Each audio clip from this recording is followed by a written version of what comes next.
hari 50 yang di copy paste dari punyanya Kemenaker tahun 96. Jadi dia hanya mengcopy paste, diubah sedikit ujungnya doang, diubah-ubah dikit. Ya udah.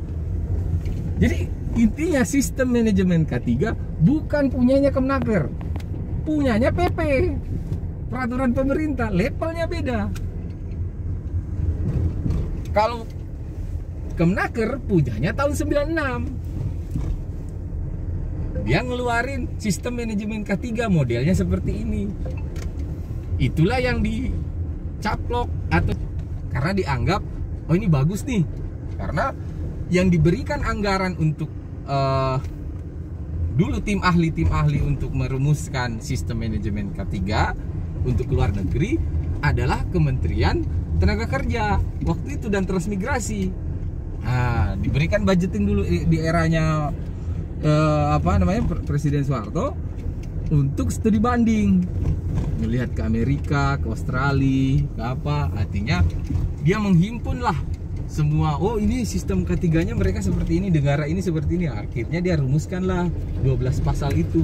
Kembalilah ke PP 2012 oleh Muhammad Iskandar mengadvokasi ke peraturan pemerintah.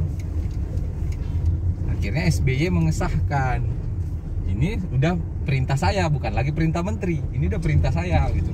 Jadi PP itu miliknya pemerintah pusat, presiden gitu.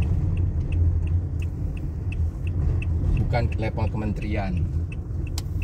Jadi sejarahnya tuh kayak gitu. Yang saya pahami ya. Karena saya sering bertemu dulu dengan para pemateri. Nah, di Kementerian Tenaga Kerja itu ada 2 ya.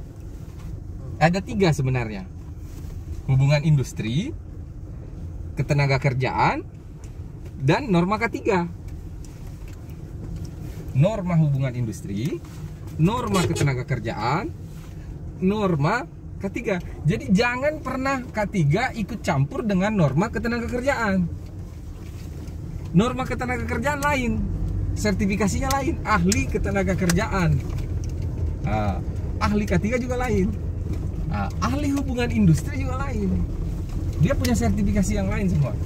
Nah, tahun kemarin itu udah 2019 itu udah dikeluarkan aturan bahwa untuk mengikuti keahlian ketenaga kerjaan, bukan K3, masih belum, saya nggak tahu kenapa belum sampai sekarang K3 ini.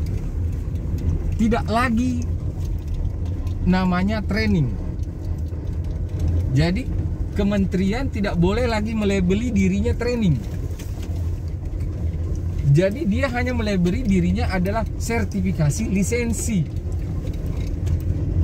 Untuk bisa ikut sertifikasi lisensi menjadi seorang ahli K3, terlebih dahulu orang itu harus mengikuti training di luar. Terserah mau training apa. Nah, kalau dirinya punya persyaratan untuk sertifikasi di BNSP, silahkan ikut sertifikasi atau training di BNSP. Hasil dari hasilnya training dan sertifikasi BNSP itu akan menjadi dokumen persyaratan untuk sertifikasi lisensi keahlian. Penunjang untuk menjadi ahli K3 umum, ditunjuk menjadi ahli K3 umum. Jadi bukan lagi sifatnya dengan dasar bahwa kenapa dia bisa jadi ahli K3, karena dia udah ikut pelatihan 12 hari. Itu bukan lagi dasarnya. Karena dia punya lisensi, punya sertifikasi Badan Nasional Sertifikasi Profesi. Terus setelah itu dia sudah mendapatkan orientasi dan mengikut. Kalau lisensi kan cuman semestinya dia melabeli dirinya adalah lisensi. Jadi dia BNSP itu bilang yang mau mendaftar menjadi ahli K3 umum adalah orang yang udah punya BNSP dan memang utusan dari perusahaan, langsung dikeluarkan lisensi katanya. Entah mau 2 hari, 3 hari, terserah.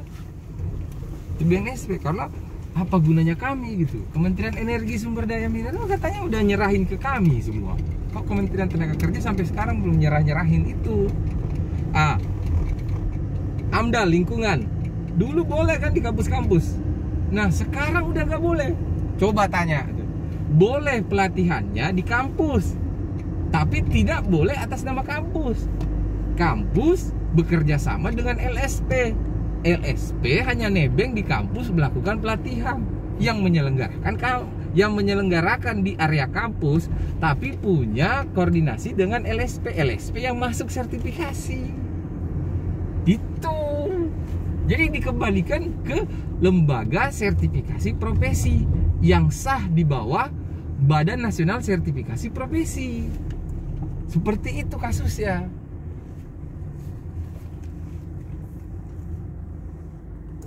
Tuh banyak yang kecewa dulu tuh, sertifikatnya calon.